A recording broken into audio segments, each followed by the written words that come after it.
Greetings, Wastelanders. Cregen here with another new player's guide to Fallout 76. Today, I'm going to explain some of the basic builds you might have come across or heard about either in-game or on the internet, and try to highlight some of the differences between them. Now, just to clarify what a build is in Fallout 76, essentially I'm referring to the combination of perk cards, particular classes of legendary weapons and armor, and the presence of mutations and/or debuffs such as the addicted status required for the Junkies build. Most builds fall into either one of two categories, full health or bloodied. Bloodied simply means that you're playing your character with health ideally at or below 20%, while full health means you keep your health bar as topped off as it can get. Both builds work great in most situations, but there are times when bloodied can get a little dicey, and it's best to have some backup gear to change into just in case you need the extra hit points. At the same time, full health builds can be very tanky, but if you don't have the DPS to take hordes of mobs down quickly, you might get easily overwhelmed. Within both bloodied and full health builds, you'll primarily see Commando, Heavy Gunner, and Rifleman, though there are also options for heavy ordnance, bow, pistol, and auto pistol. They just don't typically have what it takes to keep up and don't seem to get a lot of love. Don't get me wrong, they can be a lot of fun, but if you need to suddenly take down a sheep squatch, your Robin Hood build might suddenly be very lacking. Did I just one-shot him? Freehand. Now, I can't make a video that shows off every combination possible, and there just wouldn't be enough time to do anything justice. These are just your typical starting points. You can add or take away from this as you like, make a heavy gunner in combat armor or a rifleman in power armor, whatever works for you. Also, these are glimpses of endgame builds. What you use in the wasteland as you level up sometimes depends on what you can find or afford. Take these guides with a grain of salt and adapt as needed. So let's start off with the quintessential Fallout build, the full health power armor heavy gunner. This is the big beast, the tankiest of builds, and in the right situation, one of the deadliest. Using heavy guns and Gatling lasers, this build is capable of standing toe-to-toe with the Scorchbeast Queen and shrugging off hit after hit while shoving the business end of their 50 cal up her nose. Using the mantra of more ammo means more damage, the biggest downsides for the heavy gunner tend to be ammo usage and spin up and downtime for the laser Gatlings and miniguns, though the 50 cal Gatling and light machine guns don't suffer from that particular issue. Up until recently, our armor builds lacked some of the options that non-PAs had, but now with a slightly limited pool of legendary mods available, they've received a few buffs. Keep in mind that since there are no armored helms and therefore no legendary helms for any other set, power armor helms cannot have a legendary mod attached.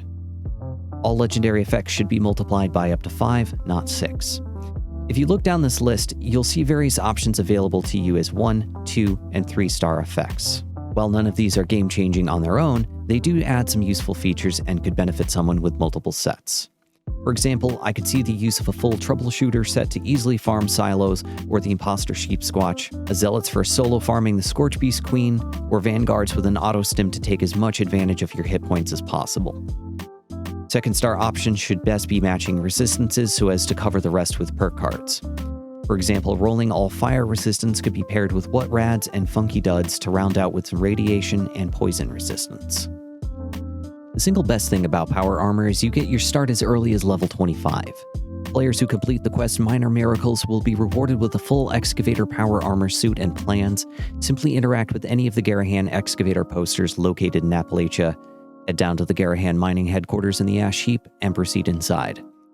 Note, in order to craft your first set at level 25, you will need a number of materials including black titanium, so make sure you come prepared. I will be uploading a guide on that particular quest in the near future, so keep an eye out for that. Here. If there's no link to click there, I haven't gotten around to making it yet. There aren't many mods needed for power armor in this build. For Helm, I recommend internal database for +2 intelligence, or either recon sensors or targeting HUD to help keep track of enemies. For Torso, I recommend emergency protocols early on, and either motion assist servos for extra carry weight or Tesla coils to help pull mobs onto you. For legs, I recommend calibrated shocks for extra carry weight, otherwise kinetic or optimized servos are great for keeping AP use down. Arm mods can be skipped for this build, there really isn't anything that doesn't benefit unarmed or melee players. For weapons, your choices are typically 50 cal, light machine gun, Gatling, Gatling laser, Gatling plasma, or minigun. All can roll with any of these effects, with the exception of explosive energy weapons, which are considered legacy, so the choice is yours.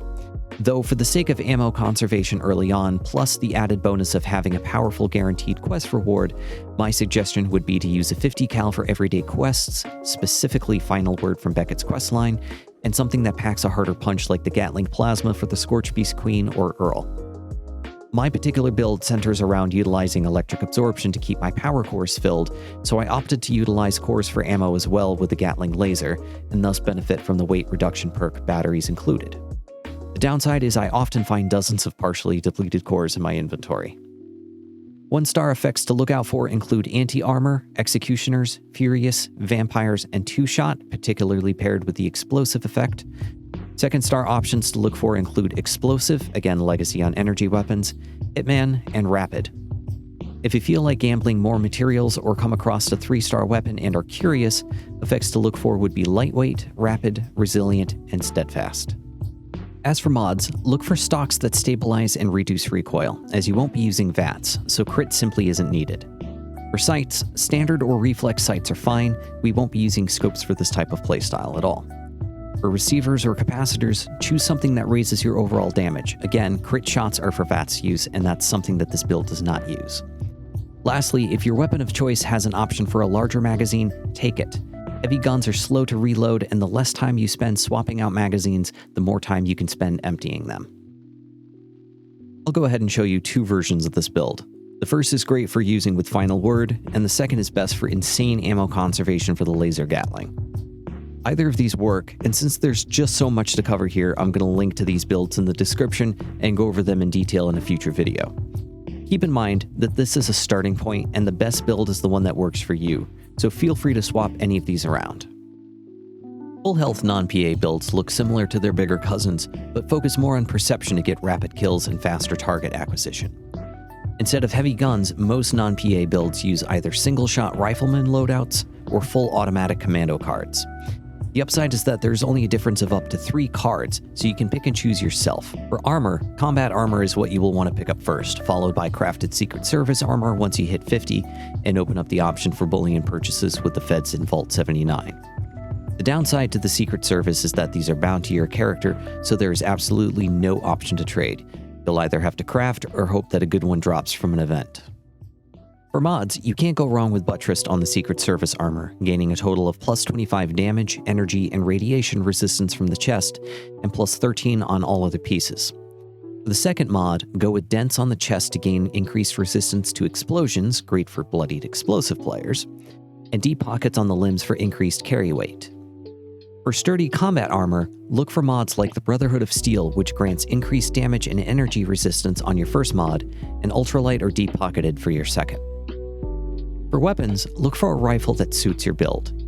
Stealth Commando build can benefit from a fixer, while a Rifleman may want either a lever action or a hunting rifle. First star attributes to look for are anti-armor, instigating of Riflemen, Junkies, and vampires. Quad is often used particularly in slower reloading rifles, less reload means more DPS, and Medics is used situationally with VATS crit builds. 2-shot is only really used with an automatic rifle with an explosive effect. 2nd star effects to look for are Crippling, great for Scorchbeast Queen, Inertial, Lucky, Explosive, Rapid, and VATS Enhanced. 3rd star benefits from most, except Durability, Ghosts, and Nimble. Weapon mods are fairly straightforward. Pick what works best for you and don't be afraid to experiment with some of these. You may find you don't stealth as much as you thought you would, and so running with the silencer, which limits your accuracy range, isn't quite as beneficial as it would be otherwise. Pick the appropriate receiver or capacitor for single shot or auto, and choose whether you want to focus on VATS crit or just pure DPS. Scopes can be great if sniping, but unless you VATS on every shot, you may find them cumbersome in close quarters combat. For perks, again, there's just too much to go over here, so I'll include a screenshot instead and a link in the description. 2 slight variations on the full health build are the Junkies and Mutants builds, which center around having either the addicted status, which means having to deal with the debuffs of up to 5 chems to benefit from extra DPS, or just being mutated for the extra DPS. Both work, but Junkies isn't as worthwhile as it once was, and the newly revamped Mutants is equally just as meh. These builds differ from other full health builds only in the weapons category, so the armor options and perks remain the same. Essentially, you gain a small percentage of extra damage for each addiction or mutation present, up to a stack of 5. On the opposite side of the spectrum, we have our Bloodied builds. These are the glass cannons of the game, but don't let that fool you. They can stack some surprisingly high defense, rivaling even power armor. Their Achilles heel, however, is their low health. 20% of a hit pool based off of an already low endurance trait. The mantra of the Bloodied build is, "What I kill doesn't kill me," and it takes a combination of effects to pull that off. Starting with the perk Nerd Rage, players below 20% health gain 40 damage resist, 20% increased damage, and 15% AP regen. In addition to that, using combinations of unyielding and bolstering armors for increased stats, minus endurance, and damage and energy resist, plus the weapon effect Bloodied for additional damage to lower your health, players can achieve some staggering numbers. For armor, there's only 2 primary effects that you want to look for: unyielding and bolstering, though one piece in either chameleon or life-saving could be useful as well. For your second star, most rolls are fine, though perception and intelligence are among the most desired. Hardy would also be an excellent choice if running with an explosive rifle, however. For the third star, you want one with improved sneaking, as this is a stealth build, and then basically anything else that isn't dissipating. For mods, we're looking at the same setup as with the full health builds: Buttress with dense and deep pockets on the Secret Service armor, Brotherhood of Steel with ultralight or deep-pocketed for the combat armor. For weapons, our options narrow slightly. With full health builds, we can afford to draw attention to ourselves and take down mobs as they rush towards us. With Bloodied, stealth is key, and nothing ruins stealth more than firing off a 50 cal rifle without a silencer.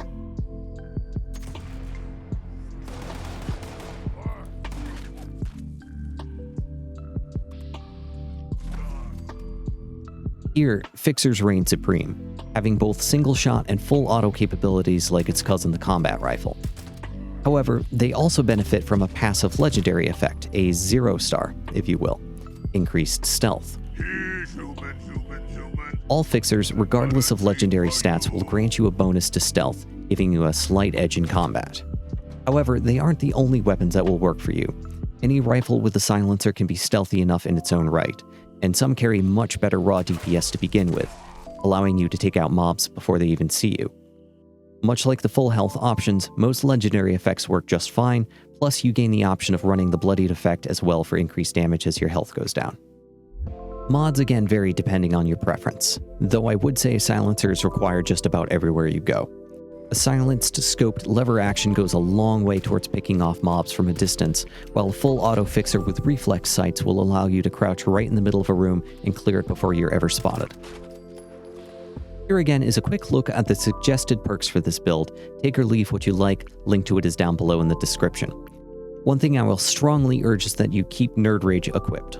All others can be swapped out to see what works for you, but this build absolutely requires Nerd Rage. Once you get the perks Starched Jeans and Class Freak at levels 30 and 46 respectively, you can start considering mutations. You can gain mutations one of 2 ways, either exposing yourself to insane levels of radiation for the chance at a random mutation, or you can purchase or craft one yourself.